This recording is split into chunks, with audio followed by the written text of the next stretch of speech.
The News at Noon is brought to you by Owensboro Health. Get care from Owensboro Health's pulmonology and sleep medicine teams in Owensboro and Madisonville. OwensboroHealth.org.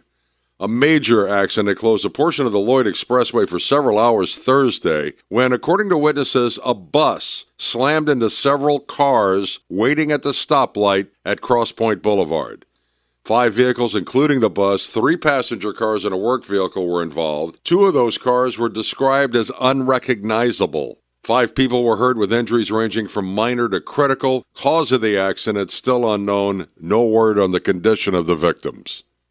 The Daviess County Girls Little League softball team moving on the World Series semifinals. They beat Puerto Rico 2-0 in Greenville, North Carolina yesterday. Coach J.W. O'Brien says the girls are loving the community support and are proud to represent Kentucky. Daviess County will play the winner of today's game between Latin America and Mid-Atlantic tomorrow at 2 p.m. That game telecast on ESPN2.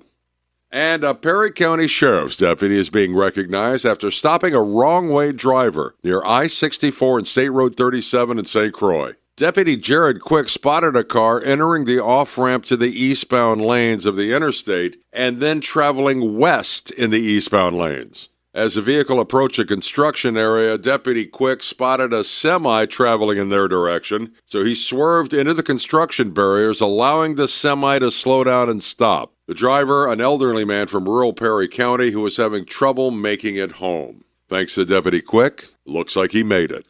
This is WIKY News.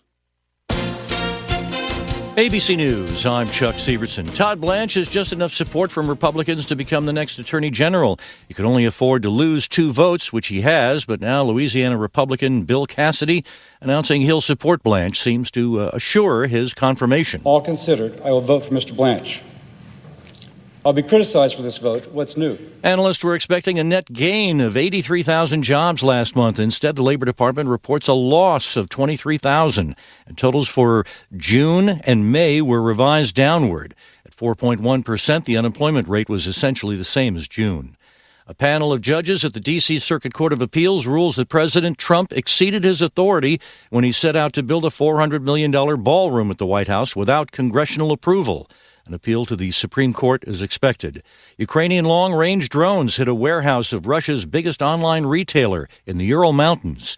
This is ABC News.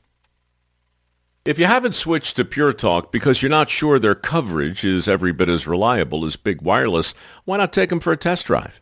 For a limited time, Pure Talk is offering any of their plans for just $15 a month for the first 3 months, including their top-tier unlimited data plan.